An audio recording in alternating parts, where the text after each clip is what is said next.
ஒரு 2 ஆண்டு கொடுத்து பாருங்களேன். விக்கிரவாண்டி தொகுதி மக்களுக்கு நான் என்ன கோரிக்கை வைக்கிறேன்னா, ஒரு 2 ஆண்டு செயல்படுறதுக்கு ஒரு வாய்ப்பு கொடுங்க. இத்தனை ஆண்டு காலங்களாக பேச்சை ரசிக்கிறீங்க, பேச்செல்லாம் கேட்டிருக்கீங்க. நாம் தமிழர் கட்சியோடைய தலைமை ஒருங்கிணைப்பாளர் செந்தமிழன் சீமான பேச்சையும் எல்லாரும் ரசிக்கிறீங்க. அவங்க கூட பயணிக்கிற தம்பி தங்கைகள் பேச்சையும் கொள்கைகளையும் எல்லாத்தையும் உள்வாங்குறீங்க. ஆனால் இது பேச்சோடு நின்றுறாமல் அது செயல்படுறதுக்கு ஒரு வாய்ப்பு கொடுங்கன்னு தான் கேட்குறோம். 2 ஆண்டுகள் மட்டும் கொடுத்து பாருங்கள். இந்த தமிழ்நாட்டிலேயே ஒரு முன்மாதிரியான தொகுதியாக நான் விக்கிரவாண்டி தொகுதியை மாற்றி காட்டுறேன். அது மட்டும் இல்லாமல் மற்ற தொகுதிகள் மாவட்டங்கள் மொத்தம் நம்ம தொகுதியை பார்த்து பொறாமைப்படக்கூடிய அளவுக்கு நான் நலத்திட்டங்களையும் செயல்பாடுகளையும் செஞ்சு காட்டுறேன். அதுவும் இல்லாமல் இந்த தொகுதியை பார்த்து ஒரு முன்மாதிரியான தொகுதியாக எடுத்துக்கிட்டு செயல்படக்கூடிய அளவுக்கு மற்ற தொகுதிகளுக்கு ஒரு எடுத்துக்காட்டாகவும் நான் இந்த தொகுதியை மாற்றி காட்டுறேன்.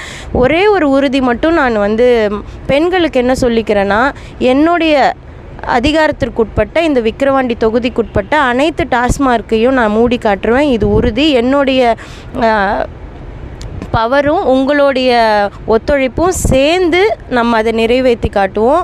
மற்ற அரசியல்வாதிகளை போல் எண்ணாமல் ஒரு மாற்று கட்சியான மாற்று சக்தியான நாம் தமிழர் கட்சியை முழுமையாக நம்பி வாக்கு செலுத்துங்க. உங்கள் நம்பிக்கையை நாங்கள் ஒருபோதும் வீணடிக்க மாட்டோம். அதுவும் இல்லாமல் இந்த டாஸ்மார்க்கை தவிர்த்து விக்கிரவாண்டின்றது ஒரு விவசாய கிராமங்கள் கொண்ட பூமி தான். அதற்கு ஏற்ற நலத்திட்டங்களை நான் முழுசாக செயல்படுத்தி காட்டுவேன். நந்தன் கால்வாய் திட்டம், ஏரிகள் தூர்வாரி, அணைகள் கட்டி நிலத்தடி நீரை தேக்கலாம், விவசாய நீர்ப்பாசன வசதி பெறலாம். அந்த மாதிரி ஒரு விவசாயம் செழிச்சிச்சுனாலே அந்த தொகுதிக்கு வேறு என்ன தேவை சொல்லுங்கள். அதனால் இது போன்ற நலத்திட்டங்கள்லாம் வெறும் திட்டங்கள்லாம் இல்லாமல் அதை செயல்படுத்தணும், அதை நிறைவேற்றணும் அப்படின்னா மைக் சின்னத்தில் வாக்கு செலுத்துங்க. 2வது வரிசையில் இருக்கக்கூடிய மைக் சின்னத்தில் வாக்கு செலுத்தி இந்த விக்கிரவாண்டி தொகுதியை மற்ற எல்லாரும் பொறாமைப்படக்கூடிய அளவுக்கு மாற்றி காட்ட நீங்களும் உறுதுணையாக இருங்க. சிந்திச்சு செயல்படுங்க.